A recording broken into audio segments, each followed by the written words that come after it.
I have a theory about guys named Nick, which I am one to speak because that is my name. But my theory is that we're ultimately all the same. You meet one Nick, you've met them all, and you know what you're getting yourself into. So I want to ultimately describe the experience of what it is like to encounter a Nick. So let's start out with the meaning of Nick, Nicholas. Greek for victorious is what it means. And I think we live up to our name. We are successful in what we do. We have a high belief system and high value system. And what we believe in, we commit to at the risk of not making friends. And I think that's one of the things that defines Nicks, is that you either really like us or you don't. I don't think there's a whole lot in between. We make an impression on you, and either you pick up what we're throwing down, or you're like, no, I could do without Nick in my life. I mean, thanks but no thanks. Either you really love us or you just don't care for us. And here's what the fun part about that is.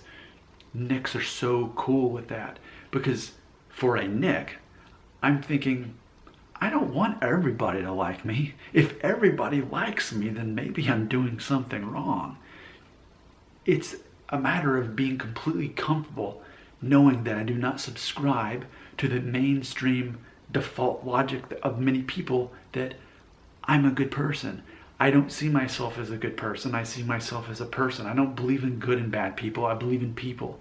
And your actions define ultimately who you are. But to get in this safe zone that ultimately, oh, I've done enough good stuff in the world, I'm a good person. Or, oh, look at those people, they did that, so they're bad. No, that's not how I see people, and it's definitely not how I see myself. I recognize that other people see themselves as a good person, and therefore that they think they're above, being treated a certain way. But as for me, you can't offend me, you can't hurt my feelings, you can't insult me. Whatever you believe about me is the truth for you. Who am I to argue against you? And that's how I am on really life. When it comes to debating, I'm just not interested, because I know people have identity protective cognition. In other words, whatever they believe, if they believe it strongly, it's such a part of their identity that anything I say that goes against it only reinforces what they already believe. I think which comes around to this concept. I think Nicks in general accept the world as it is. The world is a great place. The world is a scary place. Reality is somewhere in between.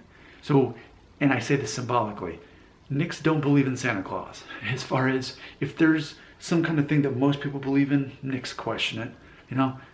It's like, as far as reality shows, I'm like, you don't want to watch a reality show with me, because all I'm going to do is point out all the ways that it's staged. You don't want to talk to me about politics, because ultimately I'm not interested in it. I see two extremes. I'm like, yeah, neither of those are cool. This system's not working. And there's a lot of things we should be questioning about our government.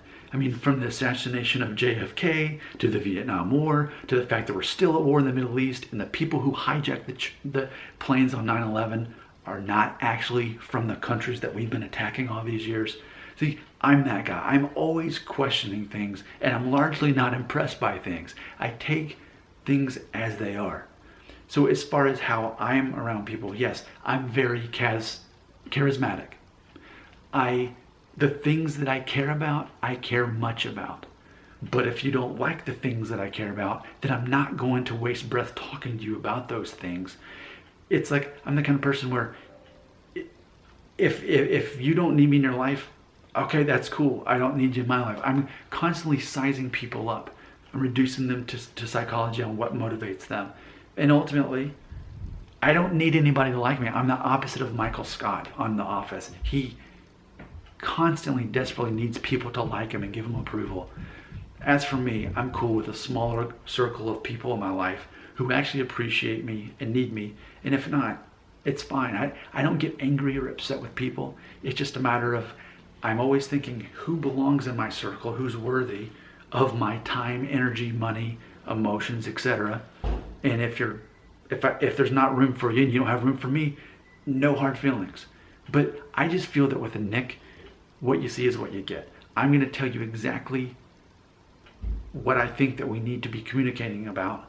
And if we're not meeting on that level, then I'm done. And we'll talk about whatever petty thing it is. Maybe we need to talk about the weather or news or reality show commentary, whatever it is. But ultimately, I'm sizing people up and figuring out what is their motivation, what is their driving force, and I'm going to meet them on that level. But I'm always looking for the bigger picture beyond what most of us are saying. So therefore, it's a different experience. Intense would probably be a word to describe a Nick. You're not going to find a Nick who's just what am I going to do today? No. Super focused. Now, granted, I am Enneagram type personality 1, which means everything is very black and white. There's a set of rules, and I know what those rules are for my life, and I apply them. And that's how I live my life. So ultimately, what I want to ask you is, for the Nicks that you know in your life, other than me, do you see any of that in that Nick? There's no such thing as just a casual Nick. Nick is very intense, and it's very well planned out and clever. Now, that's not to say that I'm smart, because I'm not smart. I don't have a high IQ, but I have a great understanding of how the world actually works and how people think and what motivates people. So that is ultimately my superpower, is seeing people through that lens. Can you agree that this is how Nicks are? Maybe I'm completely wrong, and the thing is, I'm okay with being wrong. So if I'm wrong, tell me about it. If I'm right, tell me about it.